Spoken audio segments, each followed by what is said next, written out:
truth is, like, I do feel like it comes into your life when you need it, right? And I needed it then.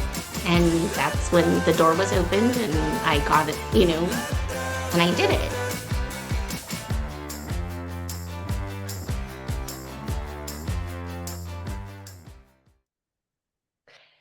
Hello, everyone. Welcome to the More Than Words podcast, where you can get happily ever after hours. I'm USA Today Bestselling Author Dakota Willink, best known for writing dark billionaire romance. I hope you are all doing amazing and enjoying this podcast so far. You might know before each episode, I'd like to remind people that I have 3 Cavalier King Charles Spaniels in the office with me that do not understand workplace manners. So I will apologize in advance for any disruptions they might cause. Today, I'm super excited to talk with award-winning author LJ Evans. LJ lives in Northern California with her husband, child, and 3 terrors called cats. She's a former first grade teacher, and she now spends her days deep in the pages of romance and mystery, often getting derailed by a song lyric that sends her scrambling to write an unplanned scene or an entire novel. So that said, before I bring her in, I just want to make sure you hit the like button. This is very important because it feeds the algorithm and it allows people like you to find us easier. So let's do this. Hey, LJ, how are you? I'm good. How are you? I'm good. It's been a while since we talked. It has. Thank you so much for having No, me. I'm glad you're here. I was actually thinking about it when I was doing your bio intro earlier. I was like, my God, I feel like we've known each other for so long, but yet I can't pinpoint exactly when our paths first crossed. I remember when we met each other in person, we went to lunch and when we were in Chicago and whatnot, but I don't remember when we first, I don't know, came in touch with each other. I'm sure it was something Sarah, it was online. through Sarah Puckett. Is that what it Like was? I Was it through online? Yeah, I wasn't really sure. I couldn't remember how we connected initially, but it was probably something Sarah, related to audiobooks. for sure. Absolutely. Like I think Sarah hooked me up because you have like that old magazine you did. Do you remember? Oh, that's Like, right. When we did the Love and Lace magazine, that was actually a lot of fun when we did that. It was just super labor intensive. I really liked it, and so often I've actually thought about bringing it back, but then I think, no, I have to write words. I can't do it. I can't do it. all those So choices we have to make, right? Like, it really is so I've really just started focusing on what do I love to do? Like, what do I like? And I like connecting with people. So that's why I'm, doing this. It's more personal in this lonely world we tend to live in. right. Well, I really love it. I hope it, does well. And you've already got a lot of people signed up, so that's Yeah, it's amazing. been fun so far. We're booked through February. So, fingers crossed we get people paying attention. That's why I tell everybody make sure you are hitting the like button so that it feeds the algorithm. So, Right? all right. Well, I like to start Always things about off. the algorithm. Yeah, I'm sorry, what'd you say? Sorry, we're a little delayed. It's always about the algorithm. For sure, for sure. So I like to start things off by having everybody tell me one thing that they're loving and one thing that they're hating, and then I'll tell you mine. Okay. So right now I'm loving like all the broken characters in Will Trent. Like we just started watching that show. My husband always gets the best shows, but I love that. I hate that our delivery driver drops my Chewy box with all the cat litter way at the end of my driveway. Oh no, that's heavy. And with 3 cats, you have a lot of litter coming to your house, huh? Me too. Well, right now I'm loving Twining's winter tea collection. I know it's early and we're still into fall, but they have this Christmas tea and then a winter spice tea and ginger joy. And with the weather changing, and I just feel like I don't know, I like winter foods, and I'm like so I switched over so I have my coffee in the morning and later I'm having my tea with honey, and I'm drinking the Twining's winter tea collection even though it's not winter yet. Oh, Um, fun. yeah, and then the current thing I'm hating right now is that it's getting cold outside. I'm as much as I'm loving the hot tea and the honey, I am not ready to give up my flip-flops. Yeah. So, what's the weather like by you? Are you still warm? What? Just this week it started raining in We're in Northern California, so like it's been warm, but honestly, this whole year we had a really cool summer. Like normally we'll have a few weeks of over 100 degrees easily, and we probably had maybe 5 days. Like it wasn't very much at all. It was Wow. very cool this summer, so we Yeah. liked it.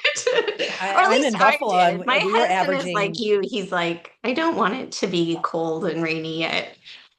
in Buffalo, we had a very hot summer, which is strange because, like, I mean, we normally have good summers, they're pretty warm, but I want to say, like, growing up, it was like 80 degrees was always like good. Now, our average day in July, I think, was like 90. It was very warm and humid. So, thankfully, I have a pool and I was able to stay cool. But Yeah. so, The humidity is um, the worst. what's that? The humidity is the worst. Yes. Oh, yeah. And the curly hair with the humidity is, yeah, not fun. Yeah. So, LJ, let our readers know a little bit about you. So you write a mix of standalone and series romance. We're actually similar in that all of our books, we have playlists and like on Spotify available. We both draw on music for inspiration for our stories, but you are unique in the fact that you actually have all the titles of your book are a song name, which is something I did not know until I was like, prepping for all of this. So all the chapter titles in LJ's books, they have a song name that matches the vibe of the chapter. Can you tell us about this process and how you find the music? It really started with my debut, which was inspired by Taylor Swift. Hmm. My daughter and I were, our child, my a child and I were going to her concert, and like way back in her, like her Red concert, and we had like all the music on, listening to it for weeks ahead of time. And all of a sudden, like the story for my first debut, like popped into my head, all the songs, like all the characters, the character names, the plot, like, and every song I listened to just kind of like added to that. So when I actually published that book, I actually got permission from Sony to use some of the lyrics at the beginning. Oh, Like wow. they actually told me as long as it was like 15 words, like very short, it had to be very short. But they allowed me to do that at the beginning of that book. And so I thought, oh, it's okay. Like I can just do that for all my books. And then obviously that's not the case because song lyrics are very, they're very, you can't put them in books unless you get permission, which I had done. Mhm. But then I just pulled them all the lyrics out of all my books just to be safe, especially because she changed companies and I just was Yes, being better be safe careful. than sorry. Yes, for Better sure. to be safe than sorry. So like that's really what happened. And I had so many people that loved that then the next book I chose a different artist and did like the music again. And the whole first series, like I rotated through different artists and stuff. And then that just became something my readers and me both loved, right? Was the way the music blended with the stories and really captured the mood of the chapter, just the book, but like each chapter, the vibe of the song and the lyrics of the song really reflect what's going on. And it was just a lot of fun. And it's still, music obviously still inspires me. The lyrics, the stories that the musicians are telling really inspire me for my writing. And so it's good to share that with my readers. It does make it hard sometimes, but I have found like the best new to me artists searching for the right song for a chapter because when you have 40 chapters in a book and now I've got like 28 books, it's like a lot of music It that's is in a your lot of book. music yeah, it definitely is. So that's Yeah. interesting that you say if when you're searching for the song, because I'm like that, especially when I'm like, if I'm struggling to write like a chapter and I'm like, I just need like some inspiration to like get me like in that mood, in that zone, whatever like feeling I want to express. And I'll be, like you said, going through all kinds of music and whatnot. So for you, do you usually find the song first and then build the story around it, or is the story come first and you try to, how does that work for you? It's a little bit of both. So like there will be like songs that I'm listening to just as I'm, showering or cleaning the house or whatever. And the lyric will be like, catch me. And I'll be like, oh my gosh, so this is exactly the scene that I'm writing. Or this is exactly the scene I want to write. Sometimes it's not even a book that I've written. It's just like these characters pop into my head. And then I'm like, this scene would be an amazing, Yep, I sometimes get it's it. not Yep. even what I'm supposed to be It's writing, right? It's like writer's brain. totally for sure. So sometimes that's the way it happens. Like sometimes the music is what inspires something. And then sometimes it's the chapter that I wrote and then I have to go find the music that goes with it. So it's a little bit of both. I mean, I have so many chapters and so many books now that it's like impossible for them all to have been inspired by the music. I do have to scramble and search. But like I said, I've found some really amazing artists just by, trying to find the right vibe for a chapter. Your latest book is The Moment You Were Mine. Tell me about that. So it's a spinoff of my Hatley family, which my Hatley family is all grumpy cowboys, single dads, been in this small town in Tennessee. And then in the last book, the daughter of the single dad is a teenager, and she has this huge crush on her dad's friend's son, right? So like the son is becoming a Navy SEAL and he's like 5 years older than her and they've been friends growing up their whole childhood and she's always had this crush on him. So like as soon as I wrote their characters in that last book, I was like, they have a story. Like this is such a juicy hot story. She goes to college in San Diego where he's stationed and like he becomes the protective, like, I don't want to see you with anybody even though you're like 18 and old, so like it was just fun to like play on that where he had promised the dads he would never like act on the feelings that everybody knew she had for him, but then as she's at college and they're like interacting in this new environment. Of course, it's very like juicy and got all the chemistry. And then because I write suspense, I was like, how do I wrap the suspense into it? And he's a Navy SEAL. So like he ends up with his teammate's son because of what happens to his teammate. And as he's getting the son and trying to figure out how to become a dad, um, her ranch that she owns is like starts getting targeted. And so then he rushes off to the ranch with the son to like help take care of her as like a protector. And then, of course, all the feelings just explode. So it's a romantic suspense with a Navy SEAL. With all the And feels. Yeah. now I'm sorry, because now I have a blower in my Oh, I don't hear outside. it. I don't hear Oh, good. it. Sorry, as long as you don't hear the dogs, because yeah. No, sorry. So yeah, let me know if you hear them, but they're quiet for right now. Yeah.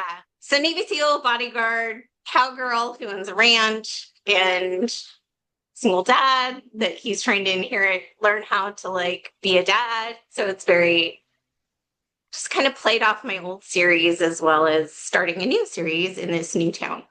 So, I mean, that's interesting. So, because I feel like that's how I'm writing now too. We're writing like these worlds and they're all sort of connected. You can read, one series by itself, but yet, they're all connected in some way, shape, or form. And I actually like it better because I don't have to build a new world, so to speak. You know what I mean? Like it's new stories, but I don't have to start from scratch. And so I'm just curious, how do you keep track of things? Like, because everybody I talk to does things a little bit different. So you have like all these titles and you have to keep track of all these pieces in this world. What is your process for keeping track of that? I didn't have one to begin with, which really hurt me. I mean, as you started, and it's kind of like you said, it's just like this is a big LJ world, and like as I'm writing, and I'm like, I need a music producer, and I'm like, oh, in my Daisy series, I had a bunch of music producers, like I can use one of them, like why start over when you've already got that character built and like you already established who they were and like you can pull it in. And of course, in the standalone book, people won't know that, but your readers who like have come with you do. And some of them find little tidbits that I'm like, nobody's gonna catch this, right? Like nobody's gonna know. And then they're like, this is so and so from this book. And you're like, how do you even, like, I barely remembered that. But anyway, They so it wasn't do. just, They catch every little thing, which is like I had to start building book Bibles with yes. all of those details and things from like exactly what direction her bedroom is off the kitchen. Because like in book five, it's remembered by the reader. So like, how did she do that? And I'm like, are you kidding? You remembered that? And it's like usually my beta readers that are like, Yeah. just so you know, I'm like, holy crap. I was like, yeah. They are invested, which is great. I'm like so honored that they are. Um, Mhm. but yeah, they do pay attention. Yeah, for sure. Yeah. So, I mean, that's what I ended up having to do is, build a book Bible and go back through all the books and like write down any name I've ever used for any character, even little tiny side character, or anytime I named somebody, and now I have a list of like what that name was and where I used it and why. Because somebody was like, hey, in my second book in my Hatley series, the main character is Gia, and she's actually one of the characters in my Daisies. And somebody's like, oh, this is Gia, like his sister's friend Gia. And I'm like, his sister had a friend named Gia? I'm like, no, not the same. Not the same at all. So like that's really what forced me to do it, was because I'm like, I really like, because I knew most of my characters, but then I was like, I can't, my brain's just not collecting it all So anymore. like the So little side characters, those are the ones where it wasn't until I had written oh no, it was when I was writing Endurance, I think. So that was like my 10th book, I think. I think that was my no. That was like my eighth book, I think. And so by eight books, I had to just name like some side character, like somebody who worked in like, at the racetrack or whatever.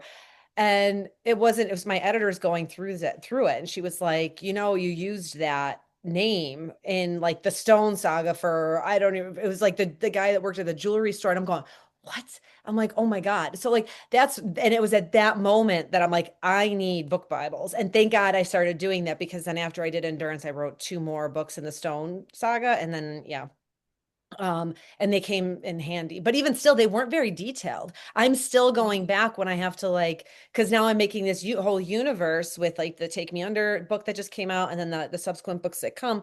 I'm still adding to that Stone Saga Bible, because I have to go back and look up details, and I'm like, oh, I forgot about this, and I gotta, yeah, add it. Yeah. it never stops you. And you think, even when you get like everything laid out and you're like, this is everything I could ever want, in my book Bible. And then you're like, no, now I need to add like this whole other column of like scents. Like because you always say like how they smell, Yeah. like, and then you're like, now I have to like know how everybody smelled in the book, in the I book know. And Bible. it's like, I'm like, hang on, wait, this guy, I'm like, I already said he smelled like sandalwood and rain. I can't make that guy smell like sandalwood. Right? Just like how we make it different. So Oh, yeah, it's but so it's funny. actually kind of fun also because, putting in like the birth dates, the next book I'm working on in this series, like right now I'm working on book two in this spin-off series, and I have the third one kind of planned and ideas. And I'm like, I think I'm gonna use this town that I forgot I had created in one of my earlier series. And then I'm like, if I can make this female heroine the like half sister of this other, you have to go look at the dates, right? So then it becomes like this challenge of like, how can I make it even more intertwined than I was expecting it to be? Which is Right. just fun. Like for me, that's just fun. Yeah. Yeah. And I think that's also because of like writing the mystery and the suspense, which is really where I've gravitated to mostly. I love all those little clues and suspense things and like That's what I how like to read. threads. So I think that's why, like, because that's what I like to read. I feel like that's why I like to write it. Like when I can visualize what I want, like that suspense element to look like, that's always the easiest thing for me to write. I can blow through those scenes, and I usually hit them like on the first draft. I don't have to do a whole lot of tweaking with them. Whereas I feel like that first half, the setup and like the describing characters and the settings, and And the story building like that is needs always needs so much more work than the actual meat, like that suspense part. Like that part's super easy for me.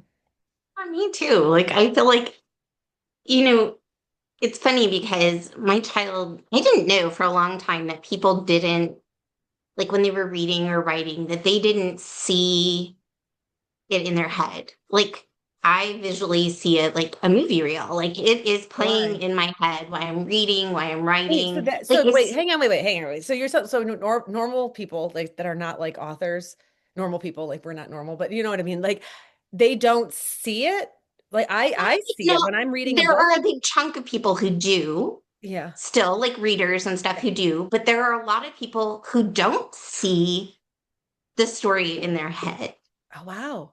And I didn't know that until my child told me that. Like we were, because we read together, like she was in middle school and we were still reading chapter books together and stuff. And then it was like high school, like as they were writing and I was writing, and I'm like, well, when you see it and you're like, blah, blah, blah, and she's like, I, I don't, I don't know what you're talking about. And I'm like, when you're reading, don't you like visualize the entire scene like a movie's playing in your head? And my child was like, no. I I'm do. like, I especially did it with Untouched and Defined, those books. I don't know why. They're not even like my best-selling books, but for whatever reason, I see them on a movie screen, like to this day. Like I just feel like the story belongs to be like on a big screen. And I don't know why. Just it's those books. Like I said, they're not even my most popular ones, but those ones and I think it's because the way I visualized it when I was writing. And I remember making the book trailer for it. Which that's like on my YouTube channel too. And I used the narrators. I used their voices. I did like a voiceover on the trailer and I made the trailer like it was a movie trailer. So it was, and I had no problem. It was just so, I don't know. But yeah, I know what you mean about playing it in your head like a movie, you know. yeah, for sure. And I think those suspense scenes are very much like that for me. Like I just see all the action, what's happening. It's harder. It's actually just like hard to slow it down enough to capture the words right because I'm like, So I do have some reader questions. There's actually quite a few. So I'm going to do so there's like three that are probably might be a little bit long answers, but then I'm going to do some just like rapid fire ones where we can, get the answers pretty quick. okay, But before we go to that, I'm just going to remind everybody to hit that like button to help our visibility so more people can learn about LJ's stories. I'm Uh, Dakota. so here we go. All right. So reader question number one. This is from Monica. This one's for LJ. Do any of your characters mirror pieces of your real life or personality? Um, I would say it's a good question. My husband always says he likes my second book, My Life as a Pop Album, the most because he feels like that character is the most like me. So Mia in that book, he says feels like me, like a lot more than my other characters. And I think that's probably true of Mia. And when I wrote that book, I did put a lot of myself in that character. I think in my Anchor series, Avenged by Love is has a woman dealing with a lot of health issues, especially related to myofascial pelvic pain and chronic pelvic pain issues and you know endometriosis and fibroids and things that a lot of women deal with. And that's definitely was happening in my life and was a story that like I pulled from.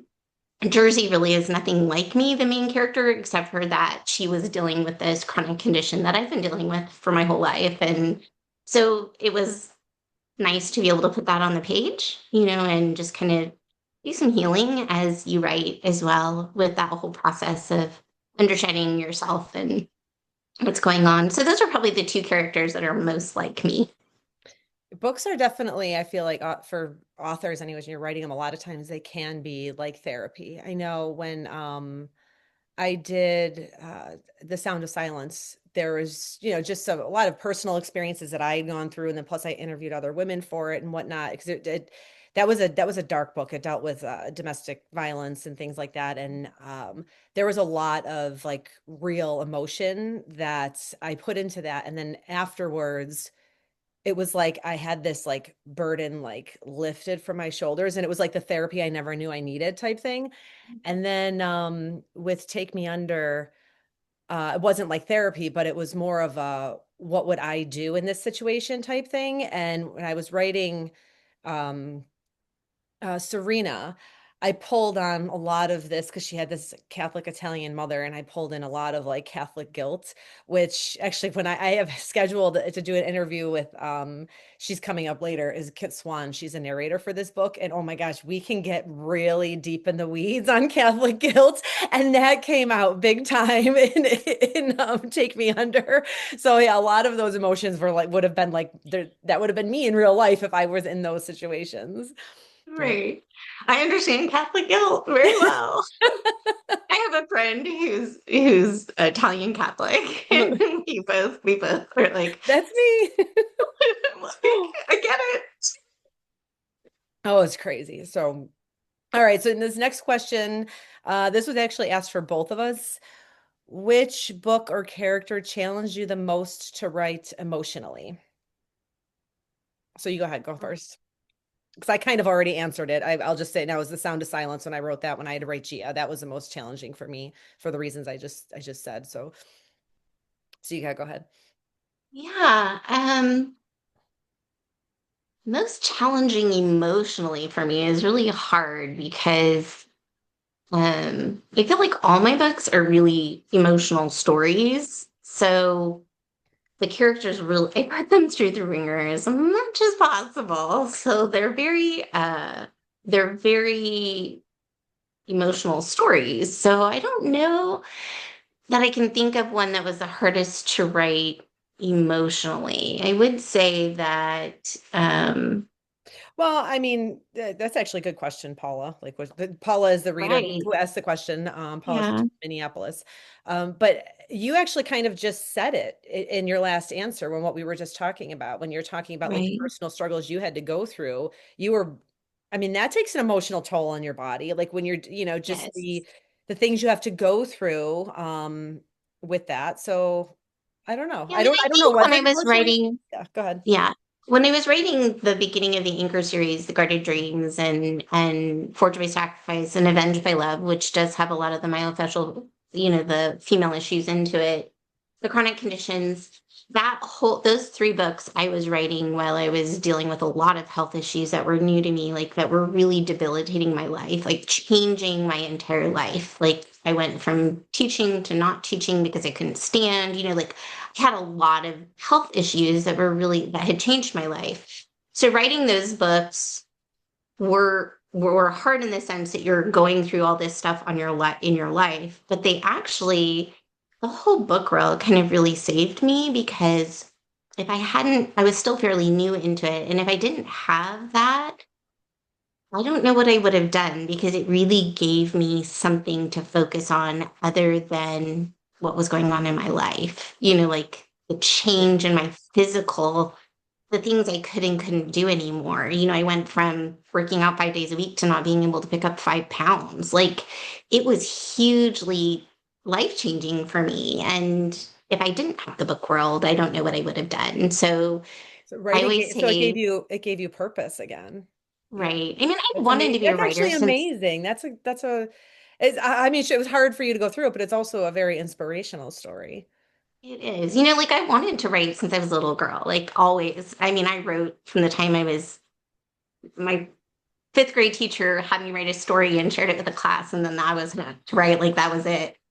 But I never did anything with it. And, people always say like things come into your life at the right time. And I really feel like that's true. Like I didn't have the courage to release my books until 2017 when I could have released back in 2012. Like I had stories I could have published Oh and wow. didn't do anything with.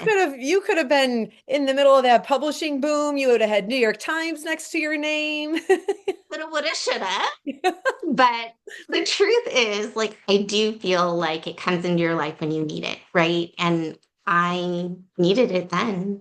And that's when the door was opened and I got it, and I did it. That is so And true. Like you say, it comes into your life. Like what you're saying is actually hitting me. Like right here. I mean, my story is different. But for me, I was all like, I was a mom first, and that's no small feat. I mean, just being, But I always worked part-time, and that little part-time job, it basically paid for our groceries. And I wasn't a little part-time job. I mean, it was a serious job. I was working at a bank, but eventually I ended my kid's schedule was so crazy. I had to go down to part-time, and I never felt like I was contributing to my family. Like as my husband was, I'm so proud, I've got to be independent and I've got to do all the things and I can do it myself. And I was relying on my husband for money, and I hated that. Like you do not understand. And he never looked at it like that. He was like, it's our money. I'm like, I know, but it's still like, I feel like I'm not contributing. And he's like, no, you're doing all the things with the kids that need to be done, because he wasn't able to do it. And then I started writing. Then I started making enough money that I was able to quit my job at the bank, because I'm like, well, as long as I can make as much as I'm making at the bank, then I can quit. So once I surpassed that, I quit my job. But then, our income goes like this, right? And then in 2019, all of a sudden, everything just like fell off a cliff. And not just for me, but for a lot of people. And I had to go through this big learning curve on and I had to pull on my marketing and my business degree from, back in college, and bring it into this world to make myself successful. And just the connections I made, the community I've built, and then learning how to actually not be afraid to promote myself and put my books out there. Now I'm contributing financially to my family. And while I know that shouldn't define everything, it's made me feel like a whole human again. It gave me purpose, because now my kids are old, right? I don't have to take care of them. Like they're 24 and 25, and now I finally have like purpose again.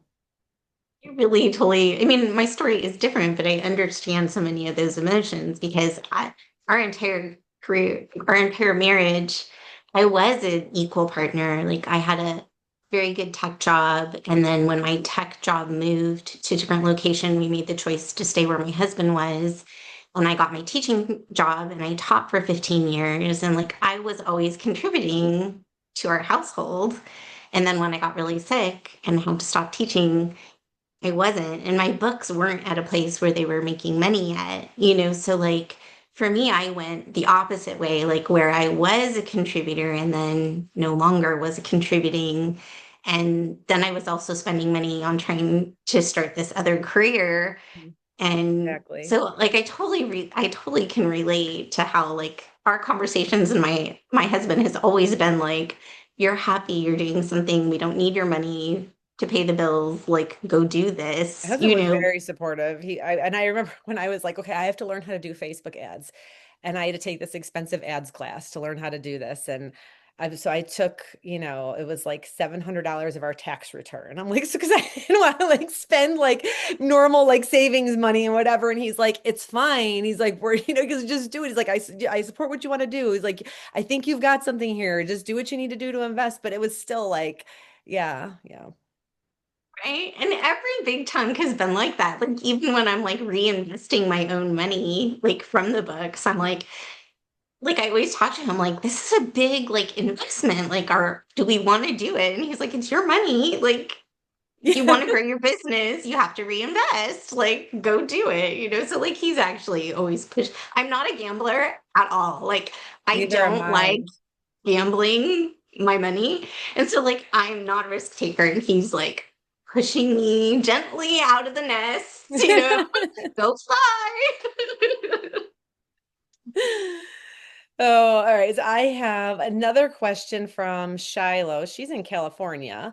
And this is for LJ. She wants to know, what advice would you give to aspiring romance authors? So I don't know, Shiloh, are you thinking of writing a book? What, I don't know. She didn't specify. So I'm assuming like when you get that question, it's usually from somebody who wants to write.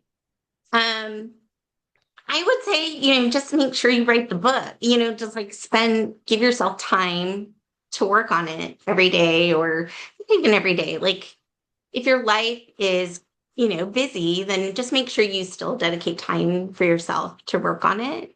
Um, and then I would say learn a little bit about the business, like especially if you're going to indie publish. The two routes are so different. Like it takes a lot of work and dedication to find a literary agent, and in order to get your deal shopped, if you're going to do a trad, go the traditionally published route. That could take Um, years. it can take years. I know I have author friends who've done it and are successful with it and are happy they've done it. I have more authors that are hybrid that I know that have done a little bit of both. And then I have ones that are just independently published. And I would say if you're going to independently publish, don't do what I did, which was not know anything. Start off with something successful. There are some successful courses and places you can go. One of the ones that I'm not a sponsor of in any way is I always kind of recommend Inkers Con for people. I know this year they didn't, the next year they're not doing it in person again. Sometimes they do in person, sometimes they don't. That's actually a really It's good resource for new authors. I actually tell people that all the time because it's like a little bit of everything in the business. Because again, like you said, the business side of indie publishing is so important because I did what you did. I was just winging it. I'm like, okay, I hit publish. Now what? And what don't do that. don't do that. Learn a little bit about it first. And InkersCon is fairly inexpensive, especially if you do their digital package, but also if you go in person, it's still not, well, at least in the past, it hasn't been enormously break the bank. Like you'd have to save money to do it, but and they have like before the actual event, if you're like not published and you still want to like learn some of the writers cross stuff, they have courses before that start before the conference actually starts. And it's just like I feel like a really good way to get dip your toe into the sand without breaking the bank, I and agree. yet I actually still second using that. really good resources. Mhm. So, okay, so we've got some rapid fire questions that we should be able to just answer pretty quick to get through them. So they want to know what is our favorite romance trope to read? For me, it's for romance tropes, probably romantic suspense with like darkish themes to it, but not like dark. I don't like too crazy dark, but LG? I definitely say romantic suspense is definitely that's pretty much what I read the majority of, unless when I'm writing romantic suspense, because I read historical fiction or romance, something completely out of my genre when I'm writing so that I don't like have that person's stuff in my head. But definitely romantic suspense. And leaning towards the mystery kind of side of it rather than like the darker themes. So, and I love friends to lovers, and I know that that's like a trope that has like two sides. People hate it or love it, but I almost all my books have some kind of friends to lovers trope to it because I just love the juicy history of them knowing each other without. Well, it's not a bad trope because then you don't have to like build the relationship. It's just they've been friends since they were 8. They're not strangers. So if they're going at it in chapter 2, it's totally realistic, you know? Right. So, all right. So now we've got what is your go-to writing snack or drink? I always have coffee during the day. And right now I've got to say snacks are, I'm now in the over 40 club, so it's usually like some kind of protein bar because it's impossible to get the required protein we're supposed to have. So that's usually what I'm snacking on. I always start my day with a an iced chai tea latte that I make here at the house. So that's definitely my drink. And I'm usually writing in the morning, so it's definitely what I'm using to caffeinate my brain. Um, I've been eating these butter pretzel twists from Safeway. For us, it's Safeway. It might be Vaughn's back there, but it's like their select brand. Like it's just this cheap brand, but it's these pretzel butter twists that are just like delicious. So, I can't seem to get enough. They're salty, they're like not really hard, like they're just good. all right, so we've got a book that we've reread more than 3 times. I've got to say, since became an author, I read less and less because it's just too I feel like it's just too hard. I dissect sentences. I'm like, oh, that's a great adjective. And next thing you know, I'm thinking about my plot and not the book I'm reading. So that's why I listen to a lot of audio. But when I do pick up books, it's usually very deliberate now. And it's to literally get my head away from the romance world, away from politics, away from everything. So I will go back and I'll pick up like Twilight. Yes, I will. I'm one of those girls. I will reread Harry Potter. I will reread. It's usually like a fantasy, or like something like that. That's just so far, like a different world, literally completely different world from reality is what I will do. And so those are books that I can say I've reread more than 3 times. I would say I've probably read most of Georgette Heyer's historical romances more than 3 times. They're just comfort reads. When I can't find anything I want to read, I'm like, which of the Georgette Heyer books am I going to reread instead? So, and it's just she has just great characters, and you know, Uh, I know them. They're comfort. this is a really funny question from Beth in Arizona. She says, which of your characters would, I swear to God, where do these people come up with these questions? Because this is nuts to me. I don't know the answer. Which of your characters would survive a zombie apocalypse? Give me a minute to think on this one. You go first. Okay. Well, Gia is an NSA agent, and in my second Hatley book, so she definitely would survive. And then I think my latest character, Fallon, in The Moments You Were Mine, would definitely, because she knows how to do all the stuff, right? She grew up on a ranch, so she knows how to do the stuff that would need to survive even before fighting zombies, like how to get water and food. And, she would know all of those things in addition to being tough and knowing how to shoot. And, so probably those two female characters would definitely survive the zombie apocalypse, where I would not, would be one of the first people dead.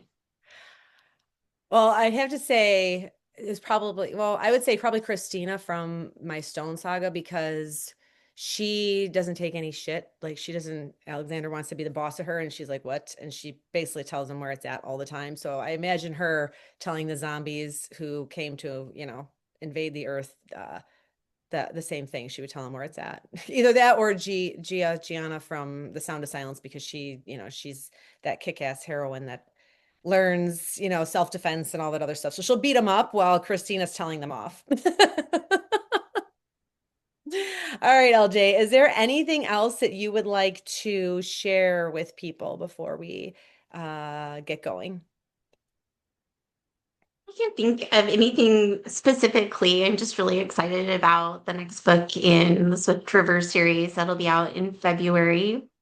It's my first firefighter hero. So this next spinoff all has first responder kind of heroes. And it's my first firefighter. I've never written a firefighter, so I'm excited about that. And their story is, fake engagement, firefighter suspense, and it's just fun to write at the moment. Okay, final thoughts before we go. Tell everybody what is your unpopular opinion on something. Could be anything. My unpopular opinion you're not going to agree with already because you've mentioned it several times, which is coffee. Coffee is disgusting. Not you do. Not even coffee flavored treats. No ice cream, no can't. Blah. Oh, that's right. I'll give them right back at you because I think chai is disgusting. I love tea. Chai is awful. It tastes like I'm eating like a mouthful of cloves. It's not good at all. All right, there you go. So that's my unpopular opinion then too. Oh, all right. So, before I go, I just want to remind everybody to follow me and LJ. I'm going to post all of our links in the comments. Be sure to subscribe to the More Than Words newsletter so that you can be sure to know the first about upcoming episodes. Then also where to submit your questions to authors on future episodes we have coming up. And then also, I just want to thank LJ for coming on and chatting with me. This was fun. It was so nice being with you today. Yes, thank you so much for having me. I really appreciate the time and just being able to chat with you. Yeah, no, this was fun. Keep in touch. We got to talk more often. We do. All right.